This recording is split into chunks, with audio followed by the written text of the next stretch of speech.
5월은 가정의 달입니다. 이 아름다운 5월의 가정의 달을 제정했다라는 것은 상당히 이렇게 정말 너무 서로 잘 어울리는 것 같아요.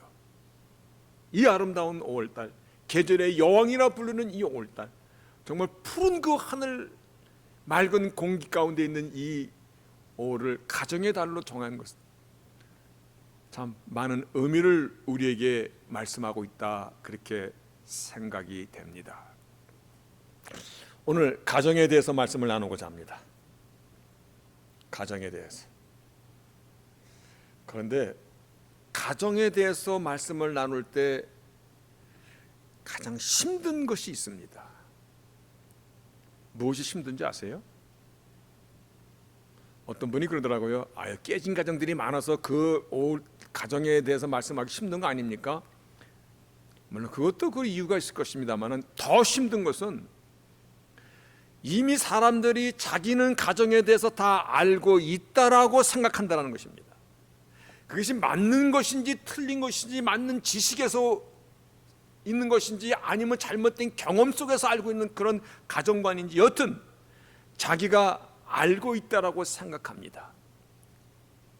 틀린 답도 정답으로 알고 계속 틀린 답을 쓰면 어떻게 되는 겁니까? 그 인생은 점점 멀리 가게 되어 있습니다. 아니면 틀린 답을 계속 쓰는데, 오늘 가정을 지으신 하나님의 말씀 안에서 가정에 대한 가장 아주 근본적인 것 하나, 그래서 그것을 얘기할 때 fundamental essence라는 표현을 씁니다. 아주 가장 베이직이고 이것이 없으면 가정이라고 말할 수 없는,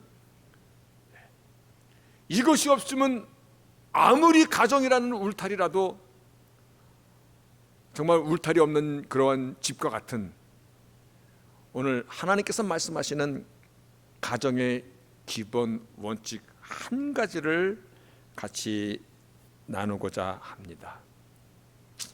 다시 말씀하여 우리가 다 가정이라는 울타리에서 태어났고 가정이라는 울타리에서 살았을지라도, 그래서 세월이 50년, 60년, 70년, 80년이 갔을지라도 만약에 잘못된 가정관을 가지고 살았다면, 오늘 말씀에 가정을 주신 하나님 말씀 가운데 나의 가정관을 대비하면서 내가 잘못된 가정관을 갖고 살았구나라고 하나님 말씀이 우리를 가르쳐 주시면 오늘부터 바꾸시기를 바랍니다. 오늘부터 바꾸시면 됩니다. 그러면 가정을 통하여 하나님께서 약속하신 놀라운 그 축복의 물길이 그냥 콸콸콸콸 우리의 심령과 우리의 삶 속에, 그래서 말 그대로 이 땅에서도 천국의 맛을 보는 가정으로 변화될 것임을 주의 이름으로 약속드립니다. 이것은 제가 약속하는 것이 아니라 하나님께서 이렇게 약속하셨기 때문에 주의 이름으로 약속을 드리는 것입니다. 우리는 먼저 가정에 대한 것을 생각할 때 하나님 왜 가정을 세우셨습니까? 라는 그 질문부터 시작해야 됩니다. 하나님 왜 가정을 세우셨습니까? 이 답을 찾아가려면 우리는 창세기 1장부터 우리가 우리의 시선을 고정시켜야 됩니다. 창세기 1장 26절에서 28절에 보면 하나님이 가라사대 우리의 형상을 따라 우리의 모양대로 우리가 사람을 만들고 그로 바다의 고기와 공중의 새와 육축과 온 땅과 땅에 기는 모든 것을 다스리게 하자 하시고, 하나님이 자기 형상 곧 하나님의 형상대로 사람을 창조하시되 남자와 여자를 창조하시고, 그리고 굉장히 중요한 것, 남자와 여자를 창조하신 뒤에 창세기 1장 28절에 하나님이 그들에게 복을 주시며 그들에게 이르시되 생육하고 번성하여 땅에 충만하라, 땅을 정복하라, 바다의 고기와 공중의 새와 땅에 움직이는 모든 생명을 다스리라. 하나님께서 인간에게 복을 주시기를요, 생육하고 번성하고 충만하고 다스리고 정복하라라고 주셨거든요. 그런데 하나님께서 주신 이 복을 구체화할 수 있는 것, 하나님께서 말씀하신 이 복을 우리가 현실 가운데서 누리게 할 수 있는, 어디서 누리며 어떻게 누려야 돼, 어떻게 누릴 수 있는 것입니까? 다시 말하여 하나님께서 남자와 여자를 만드시고 하나님께서 주신 놀라운 이 복을 구체화시키기 위해서 하나님께서는 어떠한 기관을 만드셨는가? 여러분, 이 기관을 만든다라는 것은요, 이와 같은 것입니다. 지금부터 이미 10년 전에 마이크로소프트 개발로 세계에서 가장 부자인 그 빌 게이츠가요, 이미 10년 전에도 한국 돈으로 약 40조, 지금도 계속 도네이션 하고 있는 건 엄청 크죠. 40조라는 엄청난 돈을 기부해서 세계의 문명태친이, 에이스 환자니, 아프리카 등지의 의약품 등을 보내는 자선 사업을 크게 합니다. 그런데 그 아무리 돈이 있어도 기관을 세워서 기관을 통해서 이 사업을 합니다. 빌 앤드 멜린다 게이츠 재단이라고 해가지고 자선단체, NGO 이런 것들을 다 도와줍니다. 자선단체 기관을 통하여 전 세계에 자기가 하는 그 기부한 돈들을 이렇게 골고루 나눠가게 합니다. 하나님께서 인간에게 축복하신 축복을 누리고 현실화하기 위하여 기관을 세워주신 것이 창세기 2장이라는 가정이라는 기관입니다. 우리는 이걸 가만히 생각해야 됩니다. 이거를 조금 더 여러분이 이해를 하셔야 됩니다. 아무리 엄청난 축복이 있어도 이 축복을 현실화, 구체화 시키는 그 기관이요, 이와 같은 것입니다. 한 번 더 설명하면요, 현재 인류가 갖고 있는 최고의 전투기는 미국 보잉사에서 만드는 F-35A 기종이라고 합니다. 스텔스기인데요, 엄청난 성능을 갖고 있다고 합니다. 그런데 이러한 전투기도 항공모함이라는 그 베이스 캠프가 없으면 별로 힘을 발휘하지 못한답니다. 이 항공모함, 미국 제7함대의 이 스텔스기 F-35A기를 딱 싣고, 그리고 이 항공모함이 동해 쪽으로 가서 북한 앞에 가거나 이 남제해나 쪽으로 딱 가면은 그냥 이미 그 위력에 꽉 장악이 된다고 합니다. 왜냐하면 이 엄청난 스텔스기를 갖고 있어도 베이스 캠프가 되는 항공모함이 없이는 힘을 발휘하지 못한다는 것입니다. 가정은 이와 같은 것입니다. 하나님께서 남자와 여자를 지으시고 생육하고 번성하고 충만하고 다스리고 엄청난 복을 내려주셔도 이 복을 구체화 누릴 수 있도록 만든 기관이 가정이라는 것입니다. 그래서 가정은 하나님께서 축복하신 축복을 누리게 하기 위해서 만드신 하나님의 기관이다. 그것이 가정입니다. 그래서 가정을 얘기할 때 이와 같이 얘기합니다. 하나님이 만드셨다 그래서 divine place 혹은 divine institution이라고 그렇게 얘기합니다. 하나님이 가정을 만드셨습니다. 아멘. 그래서 누구나 가정은 신성한 곳입니다. 그렇게도 얘기합니다. 왜냐하면 하나님께서 만드신 것이기 때문에. 하나님께서 가정을 만드신 것을 믿으십니까? 창세기 1장에 천지를 창조하시고 인간을 지으시고, 그리고 인간을 통해서 하나님께서 엄청난 복을, 생육하고 번성하고 충만하고 정복하고 다스리라는 복을 주시고, 이 복을 누리도록, 이 엄청난 복을 누릴 수 있도록 하나님께서 가정이라는 인스티튜션을 만드셨다라는 것입니다. 그러면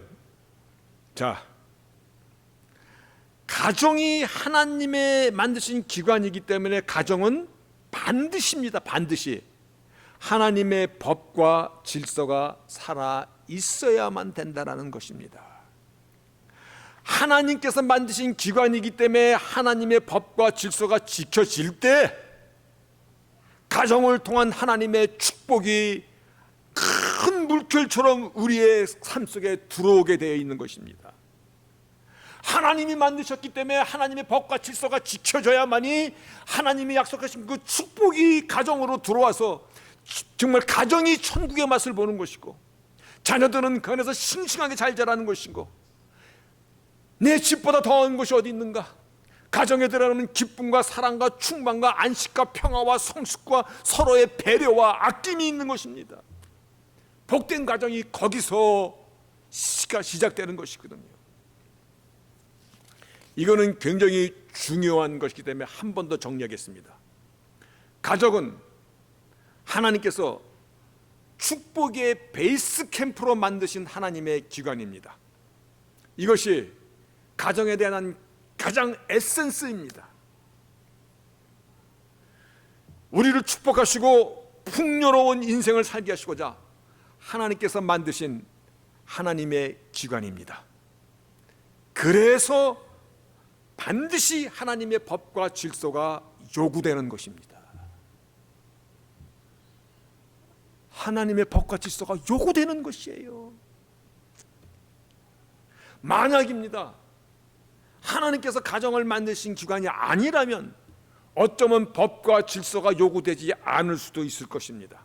그런데 하나님께서 만드신 기관이기 때문에 그 법과 질서가 지켜질 때 건강한 가정이 되고, 법과 질서가 지켜질 때 하나님의 축복이 그 안에 폭포수같이 임하게 되는 것입니다. 그 안에서 자라는 자녀들이 마치 물된 동산에서 심겨온 나무처럼 싱싱하게 하나님을 경외하는 자로, 부모에게 효도하는 자녀로 이렇게 성장하게끔 하나님이 만드신 것입니다. 아멘. 그러면 이제 질문이 시작되는 것입니다. 이제 질문이 시작되는 것입니다. 하나님의 법과 질서는 어떤 겁니까? 하나님이 만드신 거, 아멘. 창세기 2장에서 하나님 만드셨거든요. 하나님 만드신 기관이니까 하나님 법과 질서가 그 안에 살아있어야 된다는 거, 아멘입니다. 근데 하나님의 법과 질서 어떤 것입니까? 그 어떤 것을 오늘 본문이 이와 같이 얘기하고 있습니다. 오늘 에베소서 5장 22, 23, 24절에서 어떻게 말씀하고 있냐면요, 제가 읽겠습니다. 이건 저의 말이 아니라, 여러분이 동의하든 동의하지 않든 저의 말이 아니라 가정을 주신 하나님의 말씀이 이와 같이 말씀합니다. 아내들이여, 자기 남편에게 복종하기를 죽게 하듯 하라. 남편이 아내의 머리됨이 그리스도께서 교회의 머리됨과 같으니. 24절에도요, 교회가 그리스도에게 하듯 아내들도 범사에 그 남편에게 복종할지니라. 아마 지금 이 말을 들으면서 속이 부글부글 끓는 사람이 좀 있는 것 같아. 이게 무슨 소리야, 이 말은. 남편에게 복종하라니. 어떤 집사님은 그냥 얼굴이 꽃이 확 피네, 그냥 여기서 보니까. 그런데요, 하나님의 법과 질서를 설명하는데 본문 25절에서는 남편들에게도 이와 같이 말씀하십니다. 남편들에게 말씀하시기를, 남편들아, 아내 사랑하기를 그리스도께서 교회를 사랑하시고 위하여 자신을 주신같이 하라. 목숨 바쳐 사랑하라는 것입니다. 그랬더니 여자분들이 어떻게 생각하실 것 같으냐면 이렇게 생각할 것 같아. 그러면 그렇지, 하나님이 어떤 하나님이신데 내가 남편에게 복종하지 않는 것은 나를 목숨 바쳐 사랑하지 않기 때문이야. 남편들도 내가 내 부인을 목숨 바쳐 사랑하지 않는 것은 나에게 복종은커녕 나를 개떡같이 여기는데, 그렇게 자기에게 아주 위로를 갖습니다. 만약입니다, 서로에게 이유를 갖고 상대 때문에 나는 하나님의 법과 질서를 들었지만 못합니다라고 그렇게 말한다면 가정을 통하여 주시고자 약속하신 축복을 포기하십시오. 포기하십시오. 그런데요, 나 포기하겠습니다. 그럴지라도 더 심각한 것은 뭐냐면요, 내가 포기하고 말고의 문제가 아니라 하나님의 명령이라는 것입니다. 그것이 본문 21절에 이와 같이 말씀, 그리스도를 경외함으로 피차 복종하라는 것입니다. 네 남편에게 복종하라는 것도 복종하고, 네 부인을 목숨 바쳐 사랑하라는 것도 복종하라는 것입니다. 가정을 통해서 주시고자 말씀하신 그 축복의 하나님의 법과 질서를 지켜야 되는데, 그 법과 질서는요, 부인은 남편에게 복종할 것이며 남편은 아내를 목숨 바쳐 사랑하라. 그런데 나는 못하겠나이다. 왜 못하겠는데? 내 남편이 나를 목숨 바쳐 사랑하지 않습니다. 왜 못하겠는데? 내 부인이 나를 개떡같이 여깁니다. 축복을 포기하십시오. 포기할지언정 나는 못하겠습니다. 만약 그런 사람이 있다면 더 심각한 것은 하나님의 명령이라는 것입니다. 이것이요, be subject to one another, 명령입니다. 이것은 this is commandment입니다.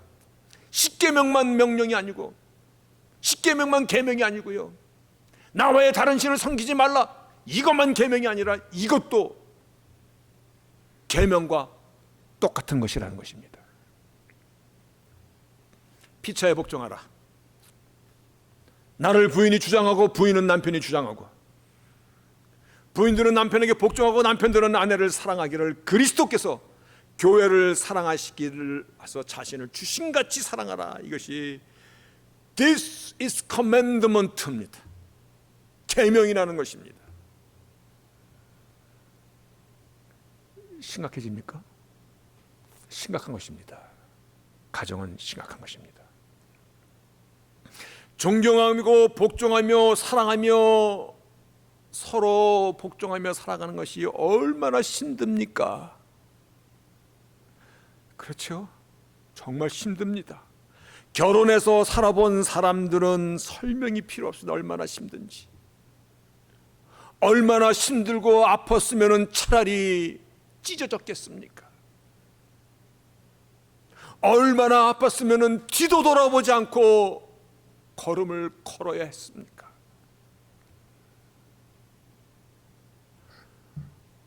나이 많으신, 평생을 회로하신 80 넘은 노인들이 모여서 게임을 하는 것이 TV에 나온 적이 있습니다. 한 할아버지 할머니가 뽑은 것이 사자성어를 맞추는 것인데, 천생연분이라는 사자성어를 뽑았어요. 이 말하지 않고 막 행동으로 천생연분을 막 설명해야 되는 거야. 그러면 할머니가 천생연분을 맞춰야 돼. 시간은 착착착착착착 하는데 뭐 동문서답이 나오는 거, 할아버지가 뭐 아무리 설명해도 답이 안 나와. 할아버지가 응급조치로다가 너와 나의 관계 1초도 안 돼서 평생왼수 하고 딱 나오는 거야. 평생왼수, 원수가 아니라 평생왼수 하고 나오는 거야. 1초도 안 돼가지고.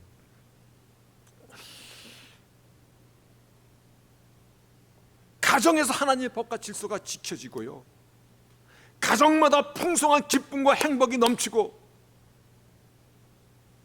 하나님을 경외하는 그러한 가정들, 가정마다 하나님의 나라가 막 세워지는 것, 창조의 축복으로 가득한 세상이 되는 건 누가 가장 방해하겠습니까? 누가 가장 싫어하겠습니까?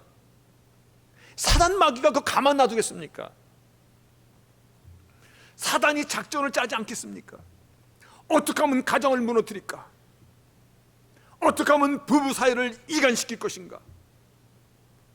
그래서 결혼은 인생의 무덤이야. 왜 그 고생을 하고 살아? 한 가정에 한 남자와 한 여자가 누가 가정이라고 그래? 그냥 삶은 가정인 것이지. 동성끼리 살아도 괜찮아. 그러다 보니까 오늘날 눈물 짓는 사람들이 얼마나 많습니까? 하나님께서 가정을 지으실 때 눈물 지으라고 지은 거 아니잖아요. 하나님의 축복을 갖다가 이제 누리게 하기 위해서 기관을 세우셨는데, 사단이 가정의 관계를 막 뒤지고 볶고 나서 그 안에서 자녀들은 방황하고 문제가 만들어지고, 정말 남의 집 귀한 딸이 평생을 눈물 짓고,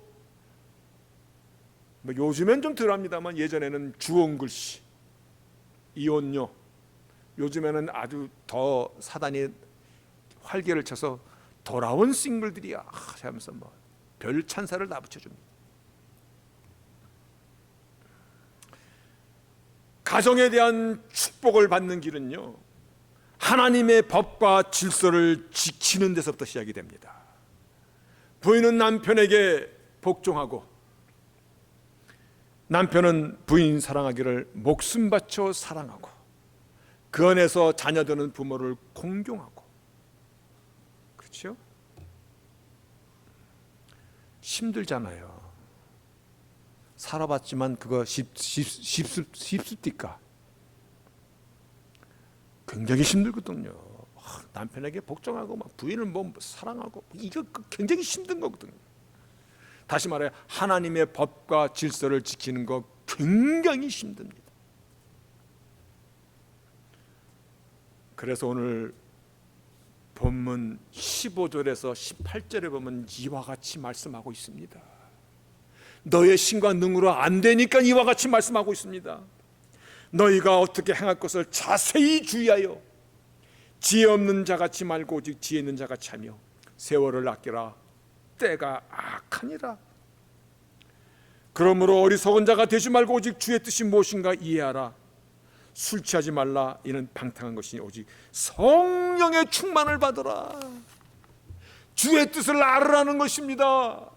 성령의 충만을 받으라는 것입니다. 사람 있는 것 힘으로 되지 않사오니 하나님의 능으로 살라라는 것입니다. 하나님의 영으로 가득 채우면요, 이 하나님의 영으로 성령 충만은요 이와 같은 것입니다. 원래 뜻이요, be filled with the Spirit, filled with, 성령으로 채우는 것입니다. 이거는 무슨 의미냐면 성령의 통치하심을 받으라는 것입니다. 내 안에 성령이 충만하여서 성령이 나에게 주시는 세면 음성, 성령이 나에게 원하시는 그 하나님의 뜻들을 내가 알고 그를 순종할 수 있도록 성령의 충만을 받으라. 성령이 내 안에서 나를 통치하면요, 하나님의 법과 질서를 지킬 수 있게 나를 인도하십니다. 나는 약하지만 하나님의 영이신 성령님은 전능하신 하나님이시기 때문에 나로 하여금 감당할 수 있도록 믿으십니까? 그것이 빌립보서 4장 13절의 말씀입니다. 내게 능력 주시는 자에서 내가 무엇이든지 할 수 있느니라. 나에게 능력 힘을 주시는데요, 나는 내 남편의 정말 존경이 아니라 나는 싫은데요, 그런데 복종하라, 하나님의 법과 질서를 지키라라고 말씀하실 때 어떻게 그렇게 할 수 있습니까? 하나님의 통치를 받으면 그와 같이 한다라는 것입니다. 성령의 도우심을 받아야만이, 그래서 내 속에 성령의 충만을 받아라. 여러분, 너와 내가 만날 확률은 70억 분의 1입니다. 이 많은 사람 속에서 만나서 남편이 되고 부인이 되어도요, 우리가 아무리 찰떡궁합이라고 얘기해도 우리는 전혀 다른 사람입니다. 성격도 안 맞는 거 당연한 것이고, 취향도 안 맞고, 말투도 틀리고, 몸속에 DNA도 틀려. 나랑 안 맞는 게 정상이야. 맞으면 이상하지. 쌍둥이들도 안 맞는데 무슨 소리예요. 이렇게 우리는 다 다릅니다. 다 다른데 한 가지가 같아요. 한 가지가 같아요. 하나님의 영, 성령님의 통치를 받는 것이 같은 것입니다. 이게 대단한 것이에요. 이 비밀이 크도다. 오늘 에베소서도 이 비밀이 크도다라고 얘기하고 있어요. 다 틀린데 한 가지가 같은 것이에요. 예수를 나의 구주로, 구세주입니까? 영접한, 그래서 성령님의 통치를 인정하는 것이 같은 것입니다. 너와 나는 다르더라도 예수 그리스도를 나의 왕으로 모시고 사는 것에 완벽히 일치하는 거기 때문에 나의 왕께서 명령하시기를, 나의 왕께서 나에게 명령하시기를 남편은 부인의 머리다라고 정하셨거든요. 남편에게 복종하라라고 정하셨거든요. 남편들은 부인 목숨 바쳐 사랑하라라고 정하셨거든요. 여러분, 나와 같은 사람이 어디 있습니까? 때로는요, 나는 내 자신이 싫을 때도 많습니다. 우리는 다 태어난 것도 틀리고 엄마 아버지도 틀리고 같은 형제도요, 기질과 성격과 습관과 뭐 외모도 다 틀려. 그럼에도 하나님의 법을 우리가 지킬 수 있는 근거는 나를 통치하시는 왕 되시는 하나님 예수께서 그와 같이 살라고 명령하시기 때문에 그리스도를 경외함으로 피차 복종하라 명령입니다. 피차 복종하라. 여러분, 성령 충만하면요, 상대에 대해서 긍휼한 마음이 나도 모르게 생겨요. 이게 참 비밀입니다. 오래전에요, 이혼을 결심한 어떤 여인이 상담을 요구해서 한 적이 있었습니다. 그 부인이 그때 이런 말을 하더라고요. 목사님, 더는 못 삽니다. 나는 내 남편의 뒤통수만 봐도 열이 나요. 아니, 뒤통수만 봐도 열이 난대? 나는 안 보고 사는 것이 내 인생의 대박이에요. 얼마나 힘들었으면 눈물을 펑펑 흘리면서 그 말을 하는 거예요. 정말 무슨 말로 위로할지 안아주고 싶었지만요, 그 얼마나 아팠으면 그 말 했겠어요. 그런데요, 성령이 내 안에서 나를 주장하시면은, 전에는 지지리도 못난 남편, 밥 먹는 것만 봐도 꼭 머슴들 먹듯이 허겁지겁 먹고 행동하는 건 왜 이렇게 마음에 안 드는지 꼴도 보기 싫던 남편이 내가 성령 충만하면요, 남편이 그렇게 측은하게 보일 수가 없다라고 그렇게 얘기합니다. 내 옆에 있어주는 것만으로도 감사하고요, 남들처럼 시원하게 돈 벌어서 나를 갖다 뭐 호강해 주지 못했을지언정 애들의 애비가 되는 것만도 감사하고요, 성령 충만하면요, 나와 같이 교회당에 나와주는 것만으로도 감사하고요, 더 내가 하나님의 통치를 받고 성령이 충만하면요, 나 같은 여자와 살아준 것이 얼마나 감사한지. 남자도 똑같아집니다. 나 같은 남자 만나서 참으로 고생 많구나, 서로에게 측은한 마음이 듭니다. 언제?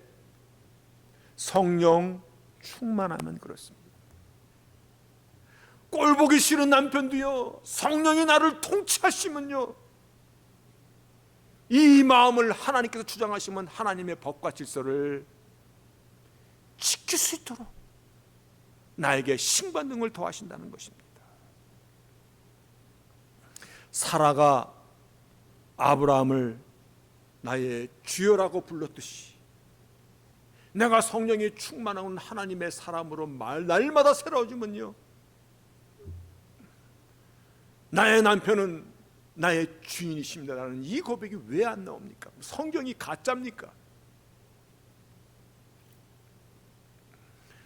남편 역시 부인을 목숨 바쳐 사랑하는, 그래서 성령 충만한 가정에서는요, 남자 어깨가 쫙 펴집니다. 이렇게 기름이 흐릅니다. 이렇게. 여자는 어떻게 얘기하는지 아세요? 아, 나는 행복한 여자야. 우리 뭐 전도사님 막 싹 기름 흘러나 한번 만져보시네. 말씀의 결론은 이거입니다. 가정은 하나님께서 세우신 축복의 베이스 캠프입니다. 근데 이 축복을 어떻게 누리게 할 것인가? 그래서 가정이라는 이 인스티튜션, 디바인 인스티튜션을 세우셨어요. 하나님이 세우셨으면 마땅히 그거는 하나님의 법과 질서가 살아있어야만 되는 것이에요. 그럴 때 약속하신 그 축복이 그 가정에 막 물꼬를 트고 들어가는 것이에요. 이게 가정의 베이직 펀더멘탈 에센스고 축복의 원리입니다. 성령 충만은요, 교회당에서만 그 성령 충만은 그거는 적은 겁니다.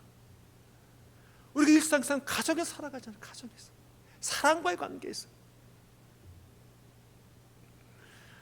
오늘 본문 32, 33절에요. 이 비밀이 크도다. 얼마나 큽니까? 내가 그리스도와 교회에 대하여 말하노라. 너희도 각각 자기의 아내 사랑하기를 자기같이 하고 아내도 그 남편을 경외하라. 이것이 비밀이라는 것입니다. 교회를 말씀해서 가정을 말씀하고 가정을 말씀하면서 교회를 말씀하십니다. 하나님께서 이 세상에 오직 두 기관을 지으셨는데 하나는 창세기 2장의 가정이고 하나는 사도행전 2장의 교회, 이 두 기관만이 하나님께서 지으신 기관이라는 것입니다. 반드시 하나님의 법이 이 안에 통치되어야 된다는 것입니다. 그래서 가정과 교회는 인터체인지어블입니다. 인터체인지어블이에요. 예전에 그런 슬로건들 많이 보았을 것입니다. 가정 같은 교회, 교회 같은 가정. 아멘입니다. 아멘입니다. 여러분,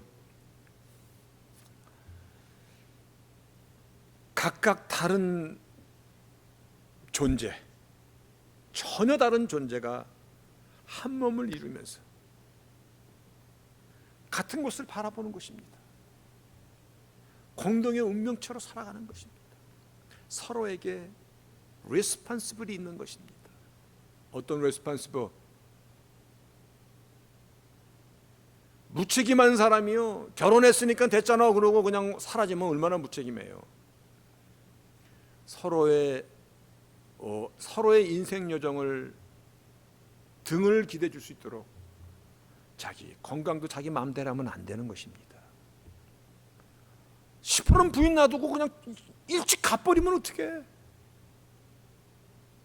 애들은 어떻게 할 거야? 뭔가 우리 결혼에 대한 것, 가정에 대한 것은요, 처음부터 책임과 의무를 반드시 요구하고 있습니다. 여러분, 함께 사는 거 쉽지 않습니다. 왜냐하면 남편은 부인, 부인은 남편, 서로의 단점을 기가 막히게 알기 때문에 그렇습니다. 그래서 이렇게 한번 거면 그냥 내 남편은 뺑 돌아가. 부인들이 얼마나 기억을 잘하는지 말하면 남편이요 100번 다 져요. 예전에 뭐 소시적에 했던 것까지도 줄줄줄 외우면 그 머리는 컴퓨터보다도 더 세. 이길 수가 없어. 그거 바보짓 하는 것입니다. 하나님 앞에 우리가 서로 쓸 수 있도록 피차 복종을 했듯이 서로 덮어주고 인커리지 해주고 힘내도록 용기 북돋아주고, 그러지 않아도 밖에 나가면 살벌한 세상에서 살아가는 것인데 서로를 위해서 기도해주고 아껴주고 서로의 단점을 위해서 내가 그 단점을 보완해 주라고 배필이잖아요. 여러분, 진정한 인생 여정, 축복의 가정은 어떤 가정입니까? 답이 나왔죠? 성령 충만한 가정입니다. 예수 바르게 믿는 가정입니다. 이것만이 키워드입니다. 너와 내 집이 구원을 얻으리라 라는 이 말씀은요, 천국 가서만 구원이라는 그 의미가 아니라 이 땅에서도의 풍성한 삶을 말씀하는 거거든요. 정말 우리가 신앙의 바른 길을 오직 예수 그리스도 안에서, 그분 안에서 우리가 늘 충만한 삶을 살아갈 때 하나님께서 약속하신 그 축복이 우리 가운데 우리뿐만 아니라 우리의 자녀의 자녀들까지에게도 충만하게 흘린다는 이 사실을 하나님은 우리에게 복을 주시기를 원하십니다. 믿으십니까?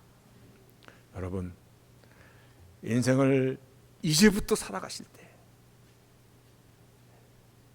지금까지 내가 알았던 그 가정에 대한 생각은 잘못된 것은 뒤로 하고 이제부터 바른 가정관으로 나를 세워가는 것입니다.